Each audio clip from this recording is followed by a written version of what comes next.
Death Note Chapter 08 Volume 2. The chapter opens on a roadside accident. Raye Penber steps out, alert, while the bus driver calls for help. Light emerges from the stopped bus, composed. Raye approaches him and in a low voice explains that he is in Japan on a top secret mission, that the Japanese police are involved, including Light's father. Light understands and assures him he will not speak about meeting him.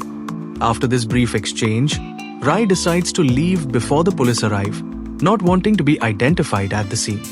Light watches him go and keeps his thoughts hidden. Everything has unfolded exactly as planned. He does not want the police to know he has been in contact with an FBI agent. If his father learned of it, L would hear soon after. Raye clearly does not suspect Light, and the authorities will treat what happened as a simple accident. The bus resumes its route towards Spaceland. Someone insists they continue their day as planned rather than deal with police questions. Ryuk chuckles about how people can be unexpectedly tough in a crisis, and Light answers with a dry smile. The perspective shifts. Raye enters his building, swipes his access card, and steps inside where a woman waits for him. She greets him softly. He removes his blazer with deliberate calm and sinks into the sofa, heavy with fatigue. She studies him and asks if something happened. He tells her he got caught up in a bus hijacking carried out by a man who had tried to rob a bank a few days earlier. He confirms he was on that bus when it unfolded. The hijacker eventually jumped out and was struck by a car. Raye assumes the man died, but he did not remain at the scene because he did not want to get involved.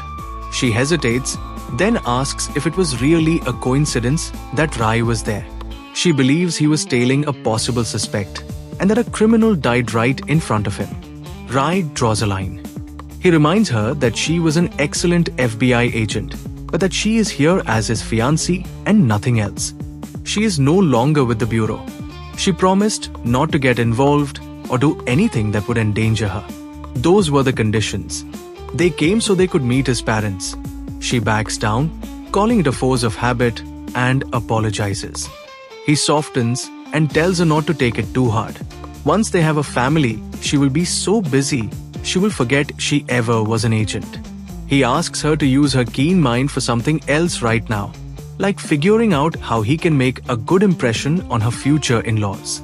Their tension eases into a small laugh. The frame moves to Light's home. Light speaks with Ryuk about the agent. Now that he knows the agent's name, he still intends to wait about a week before writing it. It would be foolish to act right after meeting him. Better to let the agent investigate others and create distance.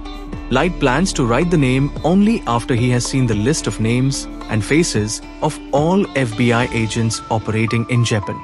In the meantime, he will also probe L by using another criminal in custody, testing how L responds. The scene transitions to L's residence. Vatari informs him that another victim has left something like a suicide note. L asks for a scan. The message speaks of gods of death. L weighs the possibility that Kira is trying to suggest that Shinigami exist. He instructs Vatari to alert the police to keep close watch on all prisons, anticipating more notes of this kind. Time advances by 1 week. Reports erupt. FBI agents in multiple prefectures have died, all from heart attacks. The count and locations are precise. Shock ripples through the ranks. Notepads found on the bodies indicate they were probing the National Police Agency. Orders go out to contact the FBI immediately. Vatari establishes a connection.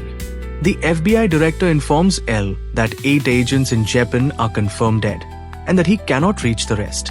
The director believes Kira killed them. L asks if anyone had the faces and names of all 12 agents. The director says only he did until the previous day. A request had come in for the names and photos so the agents could coordinate. He sent the entire file by email attachment. The realization lands. Kira must have been in contact with one of the agents and somehow saw that file.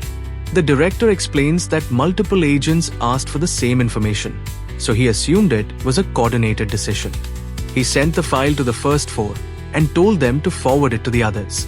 In the end, all of the agents had the file. L reasons that if Kira can control actions before death, he could have forced the chain of sharing to complete and then killed them. The director then delivers a final blow.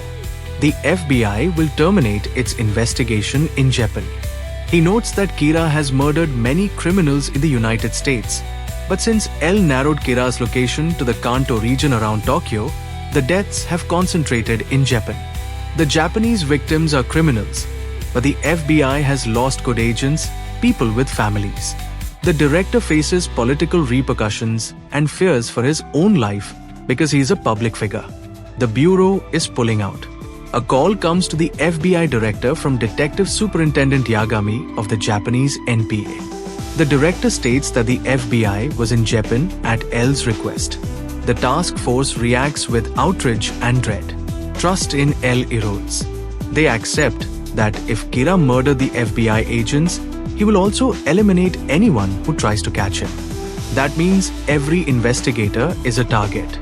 Fear spreads through the room.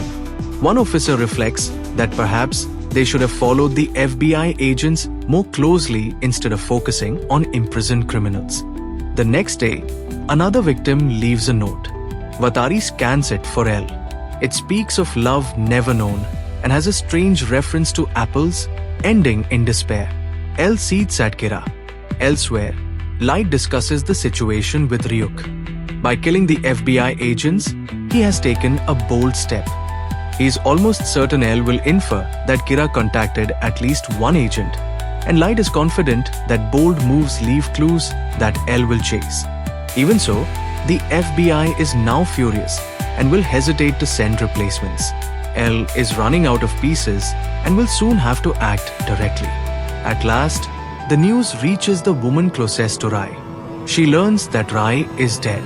She understands immediately that it was no accident. He was murdered by Kira.